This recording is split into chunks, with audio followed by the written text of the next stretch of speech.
मित्रों, आज चर्चा करेंगे राष्ट्रपति पद की उम्मीदवार श्रीमती द्रौपदी मुर्मू जी के बारे में। जिस दिन आपने ये सीख लिया कि सीखते कैसे हैं, फिर आप कुछ भी जीत सकते हैं।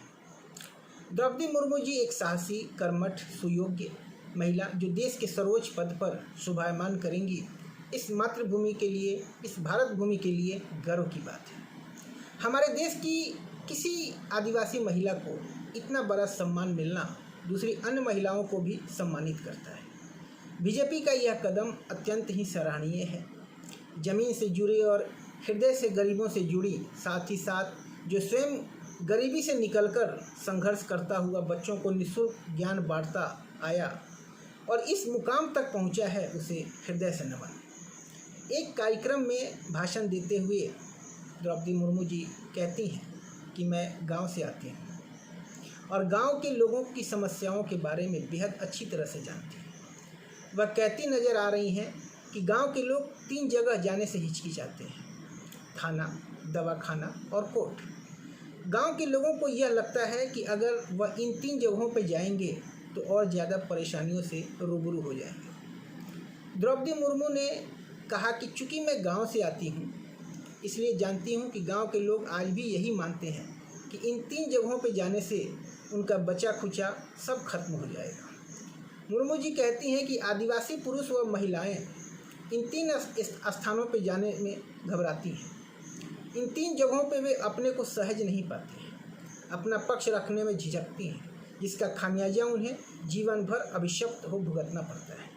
मुर्मू जी उन महिलाओं में एक नई उमंग, एक नई जोश और स्वाभिमान के साथ अपना लक्ष्य हासिल करने को प्रेरणा स्रोत बने हैं। बता दें कि द्रौपदी मुर्मू जी राजनीति में आने से पहले टीचर रह चुकी हैं और 1997 के बाद वह सक्रिय राजनीति में आई थी। वह अब तक ओडिशा की रायरंगपुर से विधायक, ओडिशा की ट्रांसपोर्ट मिनिस्टर और झारखंड की गवर्नर सहित कई अहम पदों पर रह चुकी हैं। दशक से ठीक कपड़ों और खाने तक से दूर रहने वाले समुदाय को देश के सबसे बड़े भवन तक पहुंचाकर भारत ने विश्व को फिर से दिखा दिया है कि यहाँ रंग, जाति, भाषा, वेश, धर्म, संप्रदाय का कोई भेदभाव नहीं चलता। जिन प्रयासों से उनके गांव से जुड़े अधिकतर गांवों में आज लड़कियों के स्कूल जाने का प्रतिशत लड़कों से ज़्यादा हो गया है। ऐसी गौरवशाली, वैभवशाली भारत की बेटी द्रौपदी मुर्मू जी का हार्दिक स्वागत है। वो बेटी जो एक बड़ी उम्र तक जरूरी क्रियाओं के लिए अभिशप्त थी, अब वो भारत की राष्ट्रपति बनने जा रही है। वो लड़की जो पढ़ना सिर्फ इसलिए चाहती थी कि परिवार के लिए 2 जून की रोटी कमा सके, वो अब भारत की राष्ट्रपति बनने जा रही है। वो महिला जो बिना वेतन के शिक्षक के तौर पर काम कर रही थी, वो अब भारत की राष्ट्रपति बनने जा रही है। वो महिला जिसे जब ये लगा कि पढ़ने लिखने के बाद आदिवासी महिलाएं उससे थोड़ा दूर हो गई हैं, तो वो खुद सबके घर जाकर खाने को दे कह के बैठने लगी, वो अब भारत की राष्ट्रपति बनने जा रही है। वो महिला जिसने अपने पति और 2 बेटों की मौत के दर्द को झेला और आखिरी बेटे के मौत के बाद तो ऐसे डिप्रेशन में गई कि लोग कहने लगे कि अब ये नहीं बच पाएगी, वो अब भारत की राष्ट्रपति बनने जा रही है। जिस गांव में कहा जाता था कि राजनीति बहुत ख़राब चीज़ है और महिलाएं को तो इससे बहुत दूर रहना चाहिए, उसी गांव की महिला अब भारत की राष्ट्रपति बनने जा रही है।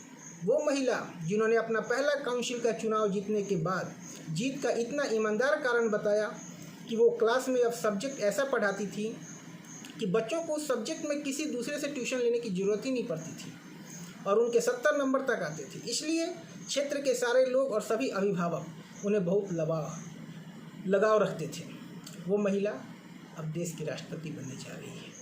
वो महिला जो अपनी बातों से मासूमियत को जिंदा रखते हुए अपनी सबसे बड़ी सफलता इस बात को माना कि राजनीति में आने के बाद मुझे वो औरतें भी पहचानने लगी जो पहले नहीं पहचानती थी, वो अब भारत की राष्ट्रपति बनने जा रही है।